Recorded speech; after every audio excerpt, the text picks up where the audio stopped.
The morning sun streamed through the stained glass windows of our family's estate library, casting colored shadows across faces I'd known all my life. Faces that had never quite known me. As per the terms Elizabeth Montgomery's final trust amendment, our family lawyer, Mr. Harrison, began formally. We are gathered to discuss the distribution of the Montgomery Group assets. I sat quietly in the corner, watching my father straighten his Italian silk tie, a nervous habit he'd had since I was a child. Next to him, my sister Victoria adjusted her Cartier watch, manicured fingers tapping impatiently on the antique mahogany table. 2 weeks had passed since we buried Grandma Elizabeth, the woman who'd built Montgomery Investments from a small family office into a $4.8 billion empire. 2 weeks of whispered conversations, hidden meetings, and not-so-subtle celebrations from those who thought they knew what was coming. They didn't. Before we proceed, Mr. Harrison continued, I should note that Mrs. Montgomery made several unusual requests regarding this meeting. Just get on with it, James, my father interrupted. We all know what Mother wanted. Did they? I thought, remembering the last 3 years of quiet Sunday afternoons in Grandma's private study. The lessons she'd taught me while everyone else was at the country club. The empire she'd really built, hidden behind the one they thought they knew. Very well. Mr. Harrison adjusted his glasses. The primary Montgomery Group holdings, including the investment firm, real estate portfolio, and technological ventures, will be distributed as follows. Victoria leaned forward, her perfectly styled hair falling slightly out of place, the only sign of her anticipation. To Victoria Montgomery Pierce, Mr. Harrison Reed, in recognition of her MBA from Harvard Business School and her position as Chief Strategy Officer. My sister's smile grew wider. Shares amounting to 15% of Montgomery Investments, plus the summer house in Martha's Vineyard. The smile faltered. 15%? That's all. I suppressed a small smile, remembering Grandma's words. Watch their faces when they realize how little they really know. To William Montgomery, the lawyer continued, addressing my father, in recognition of 30 years of service as CEO. Dad straightened, confident in his position as eldest child and current chief executive. Shares amounting to 20% of Montgomery Investments, plus the London office property. 20. My father's voice cracked. There must be some mistake. Mother always said, if I may continue. Mr. Harrison interrupted firmly. To various minor shareholders and board members, 10% distributed according to the attached schedule. The room had grown tenser with each announcement. Simple math told them that 55% of the company, the controlling interest, remained unallocated. Finally, Mr. Harrison turned to me. And to Alexandra Montgomery. Let me guess, Victoria sneered. The family photo albums? That's more your speed, isn't it, little sister? I thought about the last video call with Grandma, 3 days before she passed. About the documents hidden in my apartment safe. About the truth they'd never bothered to see. Alexandra gets nothing, my father announced with a cold smile. Mother and I discussed this extensively. She's not qualified to handle any significant portion of the business. Mr. Harrison raised an eyebrow. Oh, and when was this discussion? Last month, at the hospital. She was very clear about Alex's limitations. I reached for my phone, opening a specific video file. Interesting, because I have Grandma's actual last words right here. What are you talking about? Victoria snapped. Silently, I placed my phone on the table and pressed play. The screen filled with Grandma Elizabeth's face, recorded in her study 3 days before she passed. If you're watching this, she began, her voice strong despite her illness. Then the vultures have already started circling. William, Victoria, I see you both. I've always seen you. My father's face paled slightly. You think you know this company. You think your MBAs and your country club connections make you worthy of what I built. But while you were posturing and plotting, you missed what was right in front of you.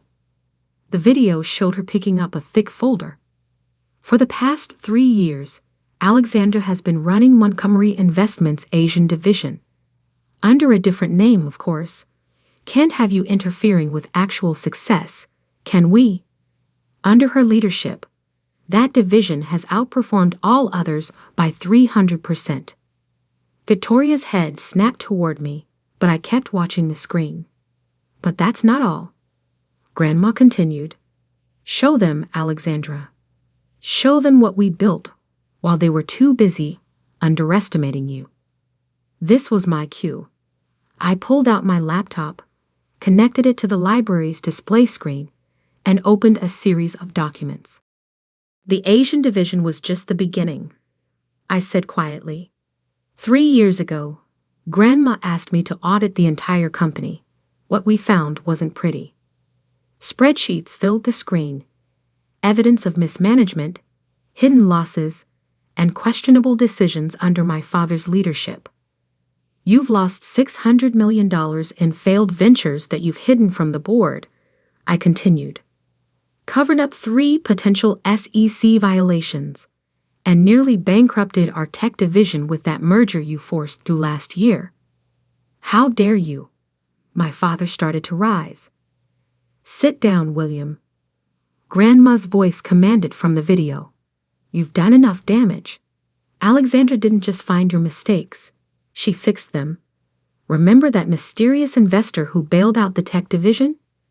That was her, using the fund I helped her build. The strategic partner who saved the European expansion. Also her.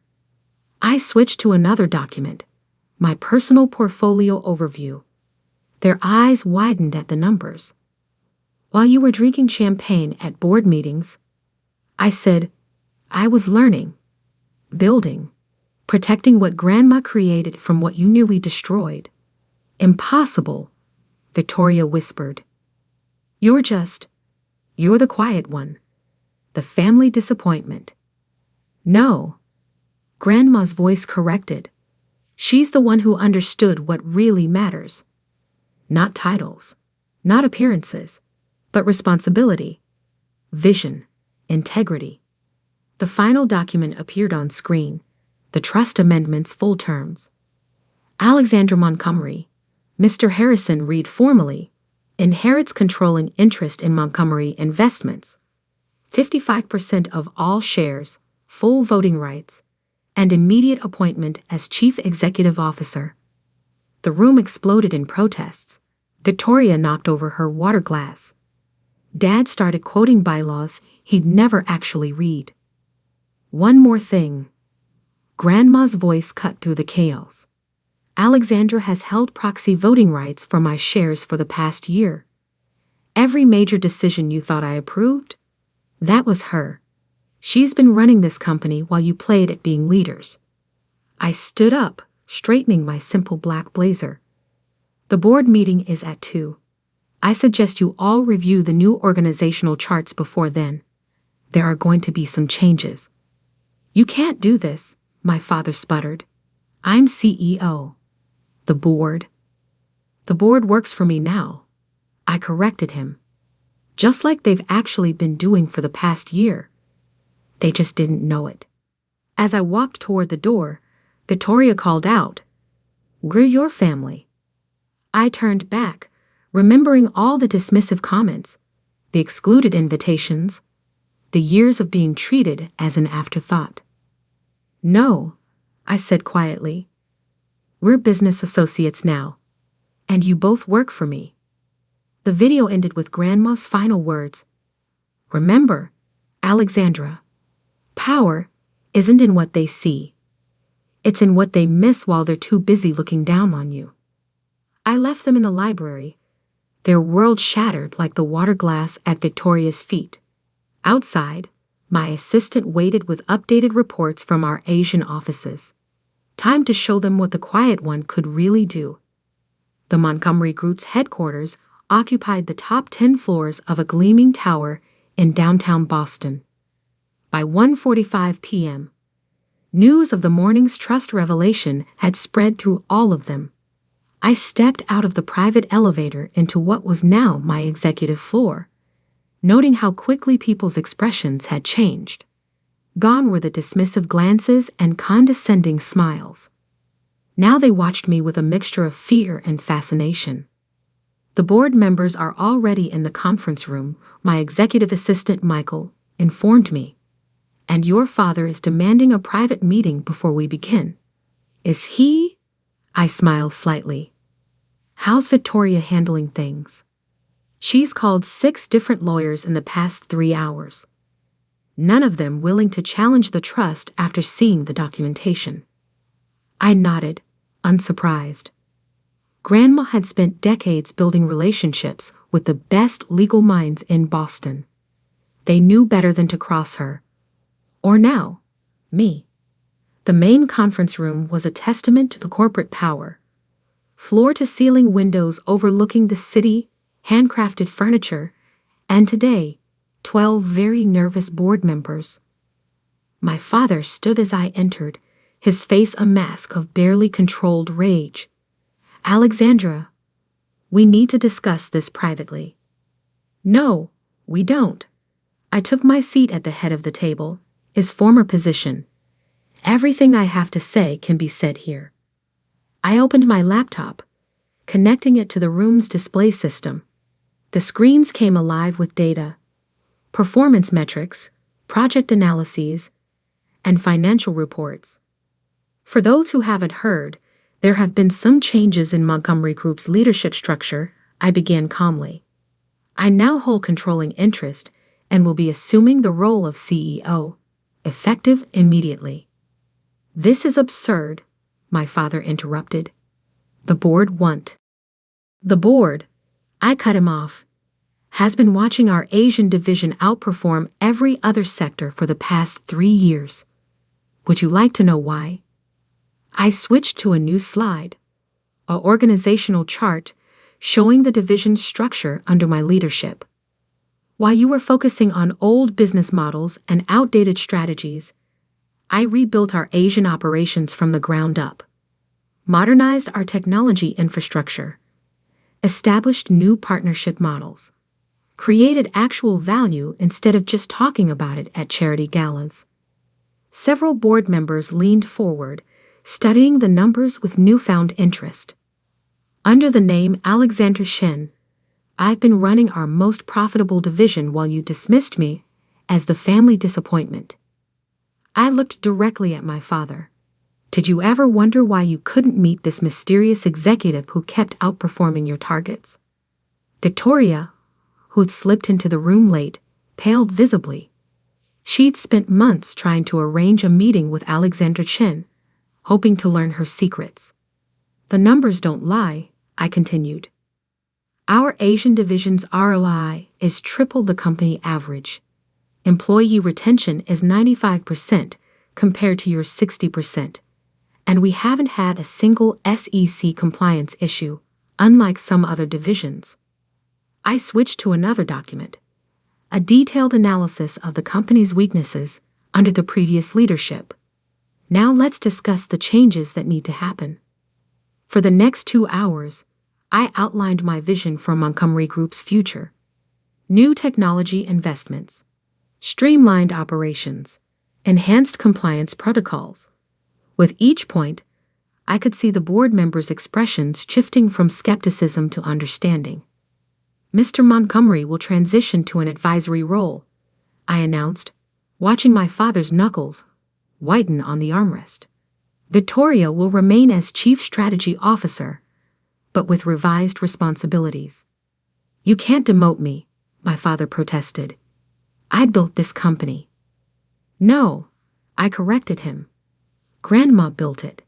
You nearly broke it. Would you like me to show everyone the real numbers from the European merger? He fell silent, finally understanding the depth of what I knew. As for the rest of you, I addressed the board.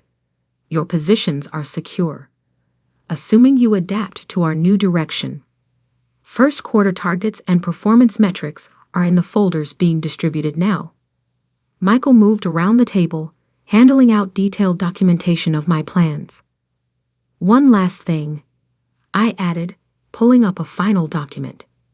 This is my personal investment portfolio, the one I built while you all thought I was finding myself after college. The numbers spoke for themselves. $1 billion fund built through strategic investments and careful planning. Everything I've done for the past 3 years has been preparation for this moment. I learned every aspect of our business, built my own success to prove I could. And now, I'm going to fix what you all broke. Victoria finally spoke up, her voice trembling slightly. Why didn't you tell us? We're family. I thought about all the family dinners where they talked over me, the meetings where they'd ignored my suggestions, the years of being treated as an afterthought. Family, I laughed softly. Family would have seen me, would have asked why Grandma spent so much time with me in her final years, would have wondered why our Asian division's success coincided with my quarter-life crisis travels. I stood up, straightening my blazer. But you didn't see. You didn't ask. You didn't wonder. And now, you work for me. The shareholders, my father began, already know. I cut him off. The press release went out an hour ago. Our stock is up 12% on the news of new leadership. I nodded to Michael, who began distributing another set of folders. These are your new contracts. Review them with your lawyers if you wish, but they're non-negotiable. Sign them by tomorrow morning or clear out your offices. As they filed out, shocked and subdued, my father lingered behind. I'm still your father, he said quietly. Yes, I agreed. But you're also an employee who's underperformed for years. Don't confuse the two. Left alone in the conference room, I walked to the windows, looking out at the city Grandma had taught me to conquer. My phone buzzed. A message from her old assistant. Elizabeth would be proud. Show them what real power looks like. I smiled, remembering Grandma's favorite saying, "Let them underestimate you. It makes the victory sweeter." The real work was just beginning.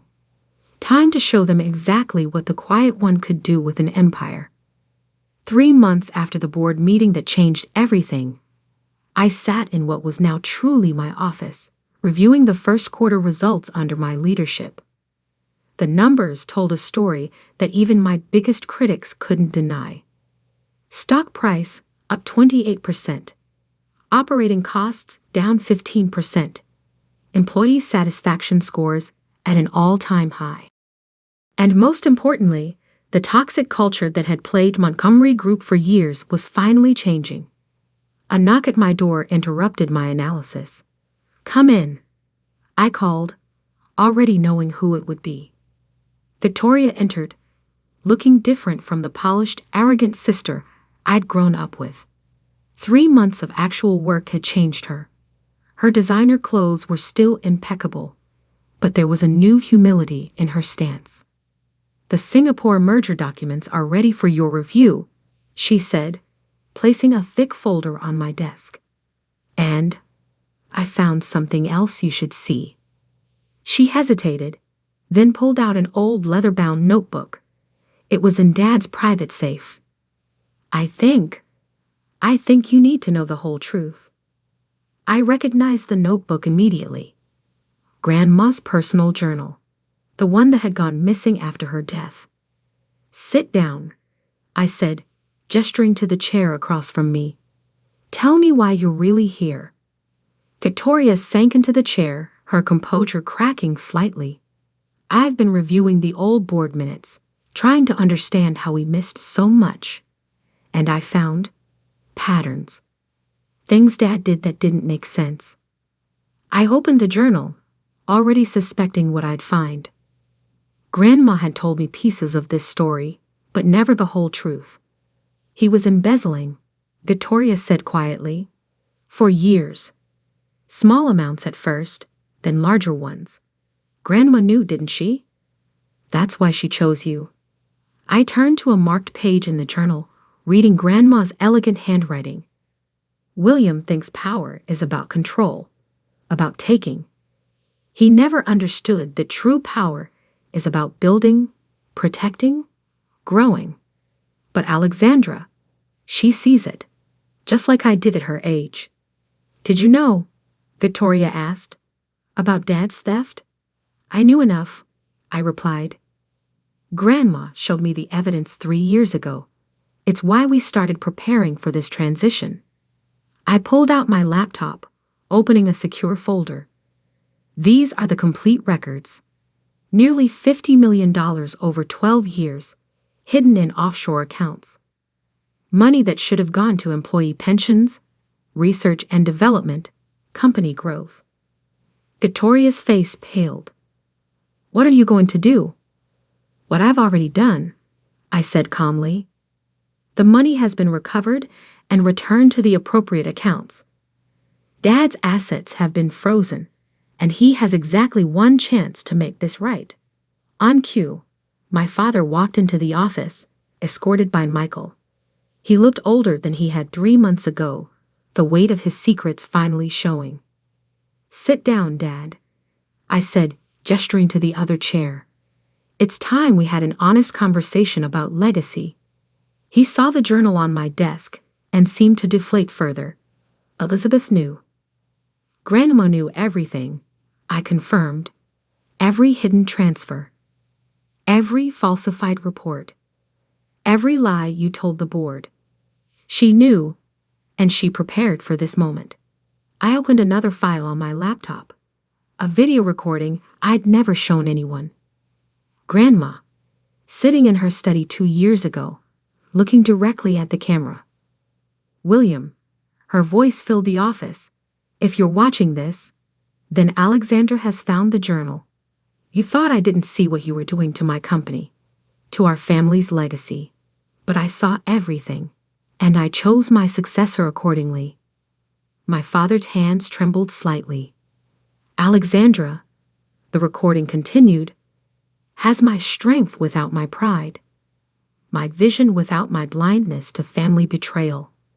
She'll fix what you broke, William, and she'll do it with the grace I never managed to teach you. I stopped the video, looking at my father and sister. Here's what happens next. Dad, you'll quietly retire, citing health reasons. You'll repay every dollar you took with interest, and you'll stay away from company operations permanently. And if I refuse, he challenged, a flash of his old arrogance returning. Then I release everything, I said simply. The evidence goes to the board, the SEC, and the press. Your choice.